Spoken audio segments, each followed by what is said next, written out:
In 2018, Hasbro wanted to celebrate the over 10-year-long run of the live-action movies from their Transformers franchise.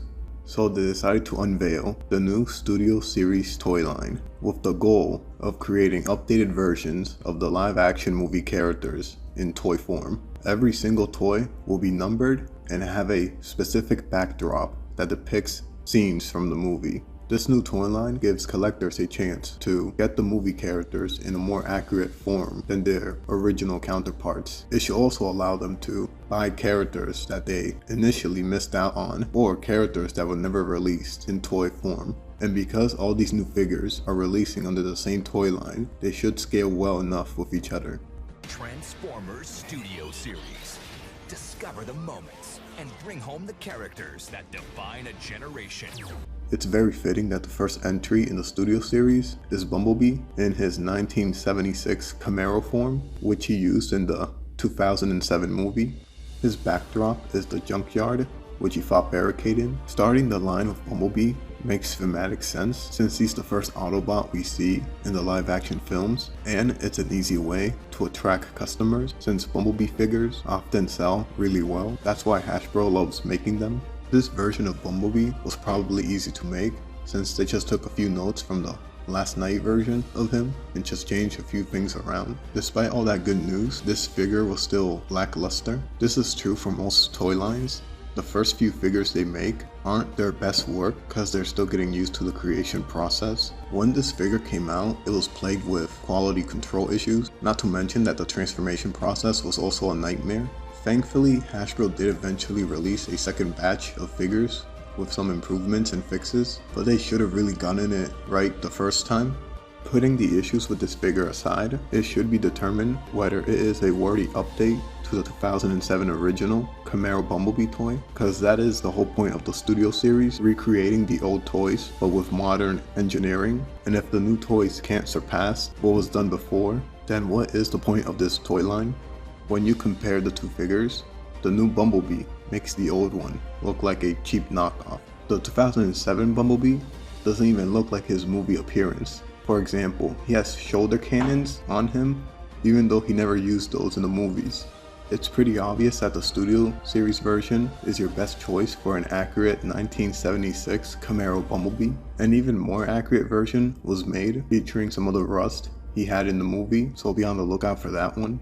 The second figure released comes all the way from Age of Extinction, the fourth Transformers movie. His backdrop is the Battle of Hong Kong, which he participated in during the climax of the movie. Having a character from Age of Extinction be the second figure released in this line shows customers that the Studio Series isn't releasing in any specific order. I like the release of this figure because it shows that the Studio Series is willing to make figures out of obscure characters. Many toy collectors jumped at the chance of getting a character like Stinger, because who knows, the next time Hasbro will release another version of him, which made him a very hard toy to get your hands on when he first released. Who could blame them? Because overall, he is a very solid release from Hasbro. Both his car and vehicle mode are very accurate to the movie, although there were some strange decisions. One nitpick is that the blaster he comes with is black, even though in the movie it was clearly red. Another strange decision is the purple Decepticon logo in his vehicle mode. The live action Decepticons don't even use purple logos, and the purple stands out from the mostly red and black design. Not to mention the fact that Stinger isn't even a Decepticon. In the movie, he is a man-made KSI drone, which means he shouldn't have any faction logos on him. The whole point of the Studio Series is to get them as accurate as possible to the live action films. So it is beyond me how they could let a mistake like this even occur. This is the equivalent of Lego releasing a Star Wars set for the Clone Wars, but featuring an Empire logo. Putting aside all those nitpicks, when you compare Stinger to his original release, the comparison is night and day. When the original Stinger was released, he was just a copy of Bumblebee to the point where he had the same vehicle as him, even though in the movie they had different vehicle forms. If I were to give the original some credit, is that the Decepticon logo is white, which matches much better to Stinger's design than the purple does. The third figure release was Crowbar. He's one of the Decepticon dreads featured in the highway chase scene of Dark of the Moon. That same scene is used for his backdrop. Because all the members of the dreads share many design similarities. Crowbar ends up being a copy of Berserker from The Last Knight. I don't consider this lazy because the two characters look very similar to each other, so it only makes sense for them to just reuse the design. It's pretty cool that he comes with the spikes that he used in the Mexican standoff against Ironhide and Sideswipe. You could store them in the back like he had in the movie, or just place it on his hands. It's going to be difficult to compare Crowbar to his original release since they never made him in the deluxe format, so it is nice that the studio series is giving him a chance. The closest thing we could compare him to is the Legends class Crowbar toy, which looks nothing like his movie appearance. He even has a different vehicle mode, so it's safe to say that this figure is Crowbar in name only. So by default, this version of Crowbar is the most accurate one you're gonna get. I'm going to bring up some third-party alternatives for Crowbar. If you don't know what third-party Transformers are, these are basically figures that aren't made or licensed by Hasbro or Takara Tomy. The first alternative is Alien Attack's version of Crowbar. Even though this one hasn't been released yet, based off of the renders, it looks like this one is going to be the most accurate version of Crowbar that has ever been released. And considering Alien Attack's reputation with third-party figures, this one's going to be of high quality. After Crowbar came Ratchet in his 2007 appearance. His backdrop is the Mission City battle of the first film. Out of all the first 5 figures, Ratchet is the best Autobot, and you'll see what I mean once you see the next figure on this list. The only real issue you could point out with him is that they got his color slightly wrong. In the movie, Ratchet was more a yellowish tin rather than green. He comes included with a saw blade, the one he used to cut Brawl's arm. He doesn't have the gun that he uses throughout the film. Hasbro will later include that in his Dark of the Moon version, which makes sense from a marketing perspective because that way you have to buy both Ratchets if you want to complete his collection of weapons. Ratchet is a good example of what a Studio Series figure should be. It has a decent robot mode, a decent vehicle mode, a huge improvement over the original figure, and it's very screen accurate when you consider the price. When you take a look at the 2007 original Ratchet figure, you'll start to notice how blocky he is. If you take a look at the chest, you'll notice that it's upside down with 2 giant wheels on it, which weren't even there in his movie design. I can't even for the life of me begin to understand what his weapon is even supposed to be, and for some reason he's wielding the top of his vehicle mode as a weapon. I initially thought this was a claw of some sort, but according to his box, it's supposed to be a forearm cannon. His other weapon is supposed to be an axe, something which I wouldn't have been able to guess, and he has no buzzsaw in sight.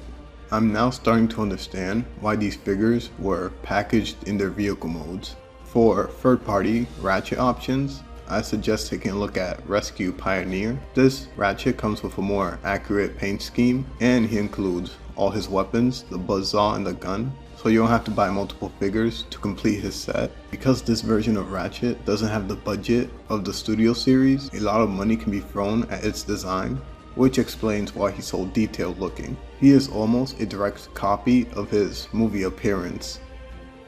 The last figure we'll be taking a look at for this video is Optimus Prime from Revenge of the Fallen. His backdrop is the forest battle in which he fought 3 Decepticons at the same time.